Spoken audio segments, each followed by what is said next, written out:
October 1994, and a desperate search for two young boys has gripped the nation.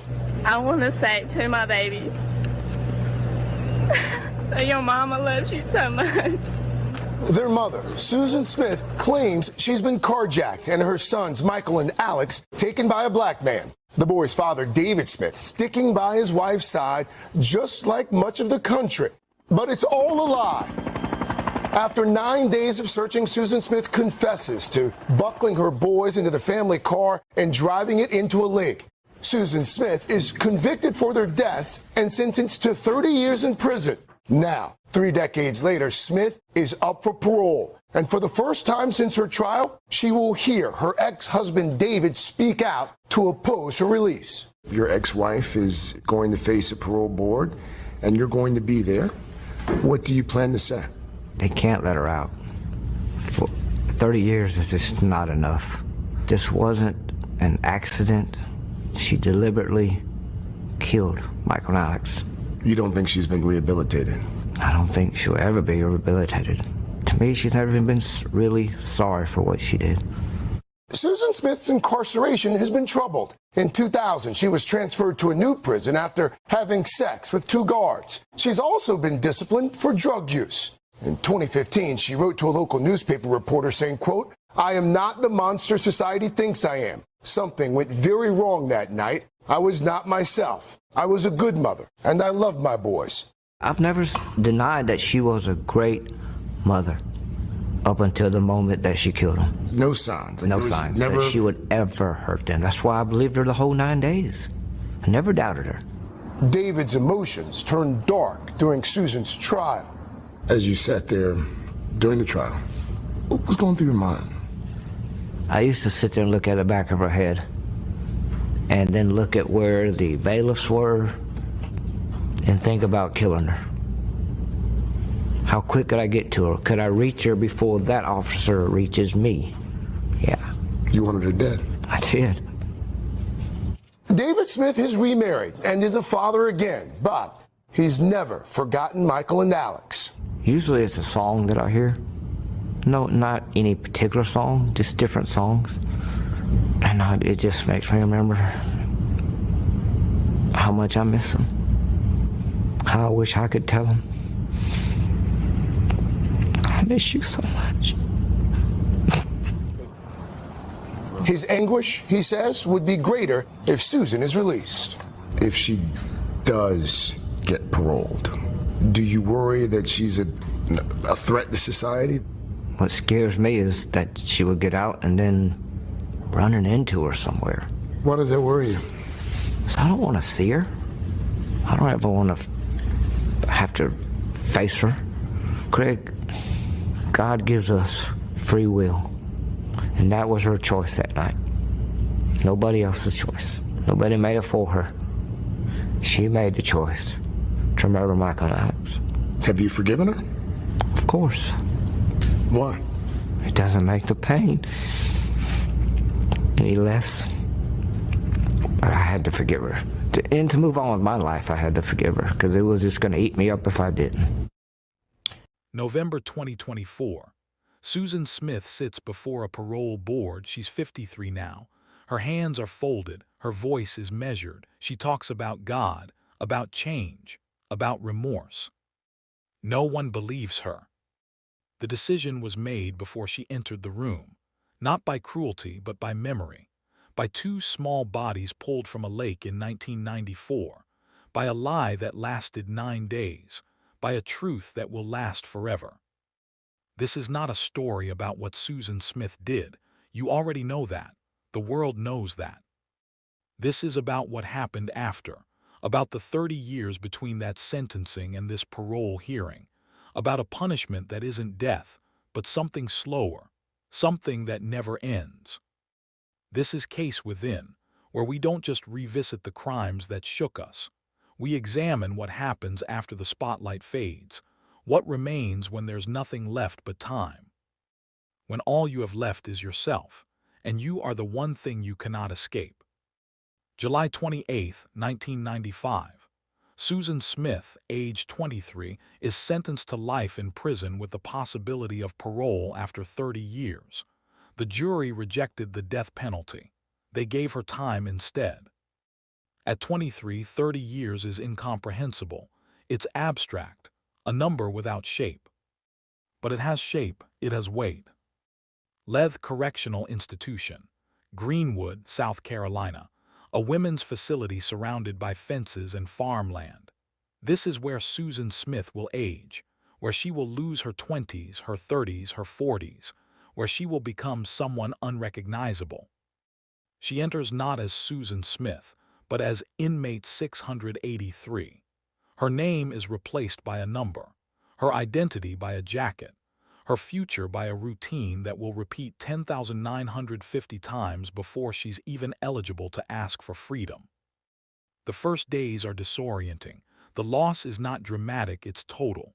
No decisions, no privacy, no softness. A 6x9 cell, a narrow bed, a metal toilet, a small window that shows nothing but sky. Outside, the world is furious. The trial dominated headlines. Her face was everywhere, tearful, deceptive, desperate. The nation wanted her dead. The jury gave her life instead. But inside these walls, none of that matters.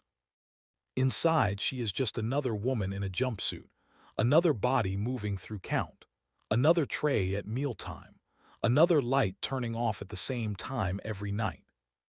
The punishment is not violence, it's not chaos. It's this, waking up tomorrow and knowing it will be identical to today, and the day after, and the day after that, for decades. She was a mother. She had 2 sons. She had a town that knew her name. She had youth, possibility, a future that could have been anything. Now she has 4 concrete walls. And the door closes. It will close again tomorrow, and the day after, and the day after. For 10,950 days. If you've ever wondered what it's like to lose not just freedom, but the possibility of being seen as anything other than your worst moment, stay with this story. And if it resonates, let us know in the comments. The early years inside are marked by something unexpected. Susan Smith still believes she has power. Not the power to leave, not the power to undo what she did, but the power to be seen, to matter, to be more than just a number in a cell block. In the early 2000s, less than a decade into her sentence, Susan begins forming relationships, not with other inmates, with guards. These are not romances, they are transactions, moments of attention in a place designed to erase you, validation in a void, the illusion that she is still special, still capable of influence. 2 prison guards, 2 separate incidents, both men charged and convicted of sexual misconduct, both lose their jobs, both face criminal consequences. And Susan, she's disciplined, isolated, moved, the brief flicker of control extinguished. But the pattern is revealing. Even here, inside a facility built to strip away autonomy, she seeks the only currency she has left, attention, the ability to be wanted, to be chosen, to orchestrate something even if it's her own downfall. The public response is swift, mockery, disgust, reinforcement of what everyone already believed: she is irredeemable, manipulative, incapable of change. But internally, something shifts. The relationships collapse, the guards are prosecuted, she is alone again, and this time the isolation feels different. This time it feels permanent. Because the truth becomes unavoidable, even here consequences follow. Even here you cannot escape yourself. Some people carry their patterns with them, even into captivity. If you're finding this exploration unsettling, that's intentional. Subscribe to Case Within for more stories that go beneath the surface. A disciplinary report is filed. A cell door closes, this time longer, quieter. And the years continue. Time moves differently in prison. Days feel endless, years vanish. By the mid-2000s, Susan Smith is no longer front-page news. The occasional anniversary piece, a mention in a documentary, but the world has moved on. Inside she has not. The routine is unchanging. Same meals, same faces, same walls. The monotony is not merciful, it's corrosive. Disciplinary reports continue. Drug use, marijuana, other substances smuggled in, consumed, detected, contraband possession, minor infractions that accumulate into a record of someone who cannot or will not follow the rules. She's placed on medication for depression. There are reports of self-harm, attempts to cope with a reality that offers no relief. The world outside continues. Technology changes, fashions change, presidents change. Susan Smith's cell does not. Her sons would have grown up. Michael would be in his 30s now, Alexander nearing 30. She will never know what they looked like as teenagers, as men. She will never hear their voices deepen, never see them graduate, fall in love, become fathers themselves. She traded their futures for a fantasy, a man who didn't want children, a life without responsibility. That fantasy lasted hours. The consequence has lasted decades. And here is the cruelest irony. She wanted freedom from the weight of motherhood, from obligation, from being needed. Now she has neither freedom nor purpose. She is not hated anymore, not really. She is forgotten. And forgetting inside these walls is worse than rage. 30 years is a lifetime. For some, it's growth. For others, it's erosion. If this story is making you think differently about punishment and consequence, share it with someone who might need to hear it. Susan looks at herself in a small metal mirror bolted to the wall. She is no longer 23. She is no longer recognizable. She is 53, institutionalized, invisible. And she is still here. 2024 arrives. 30 years. The mark she's been counting toward since 1995. The possibility, however remote, of parole. The media returns, not for her, for the question. Should Susan Smith be released? The answer for most is immediate, visceral no.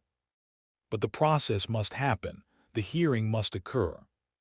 She prepares, rehearses, writes letters, speaks of remorse, of God, of transformation. She presents herself as someone who has changed, someone who understands the gravity of what she did. But words are hollow when weighed against 2 drowned children. The hearing takes place in November 2024. The room is small, procedural, quiet. David Smith, the father, testifies. Smith, you're welcome to stay seated if you want to come down.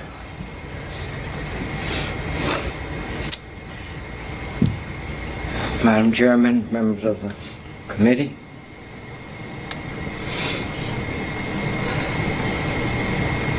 It's been a tough 30 years.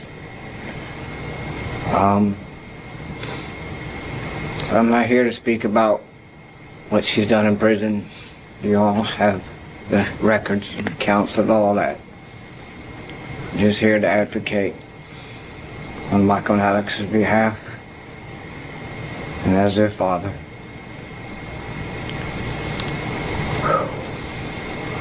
You know, she purposely meant to end their life.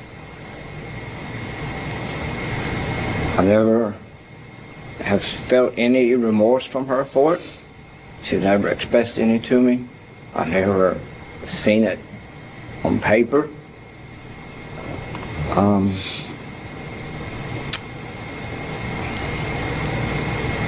No, you've heard, she changed my life for the rest of my life that night.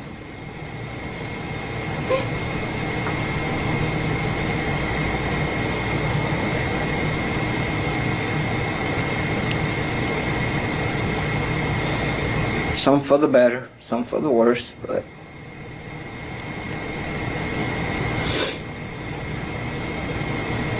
what she did, not only to Michael and Alex, she came pretty close to causing me to end my life because of the grief that she brought upon me.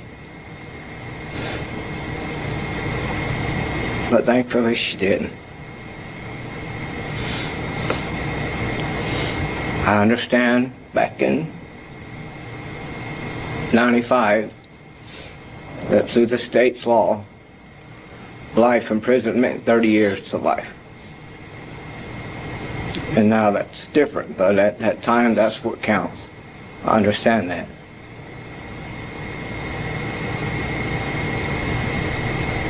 But ultimately, to me, that's only 15 years per child. Her own children. It's just not enough.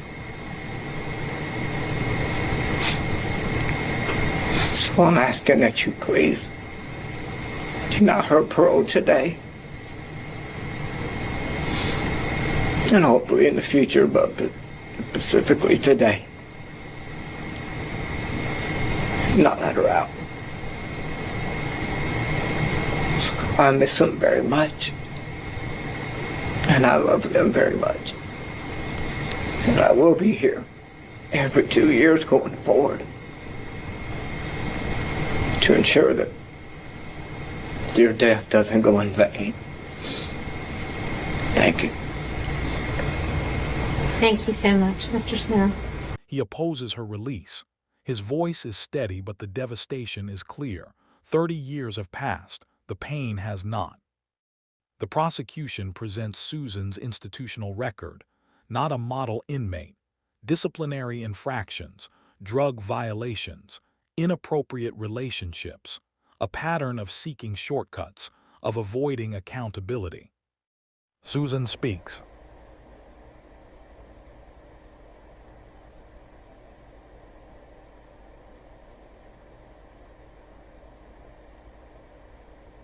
It's okay, Susan.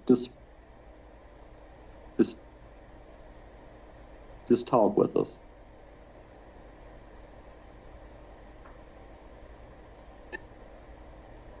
And I love Michael and Alex with all my heart. Ms.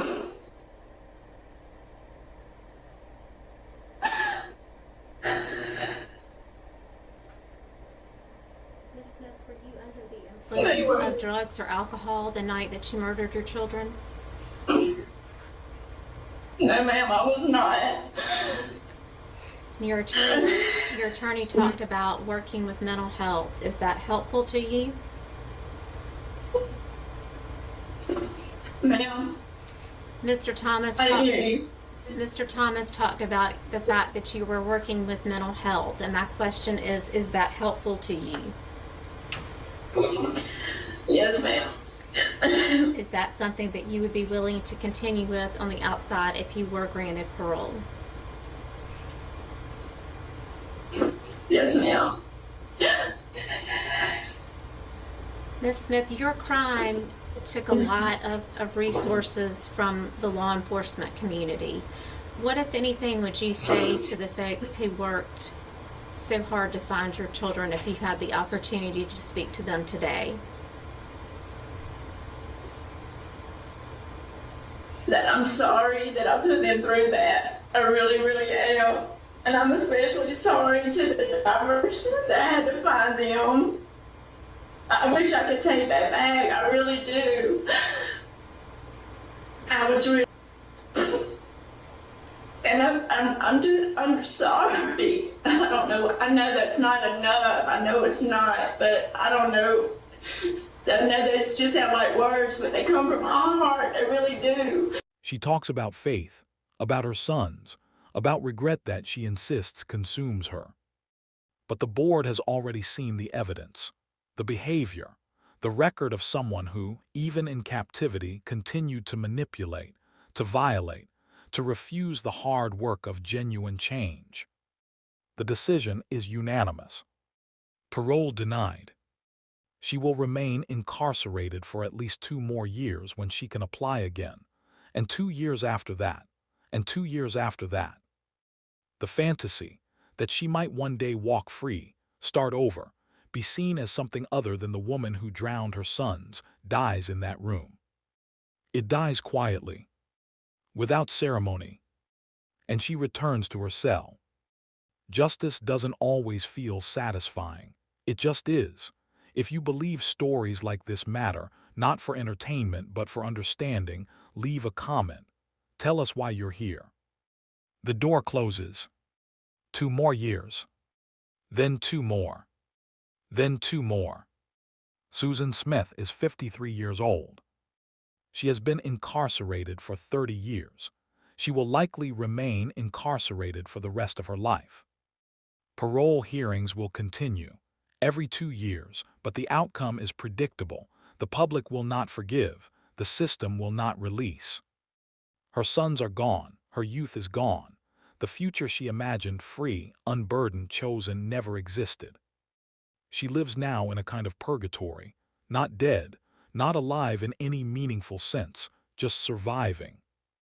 The death penalty would have been faster, cleaner, a defined end, perhaps even a narrative of martyrdom.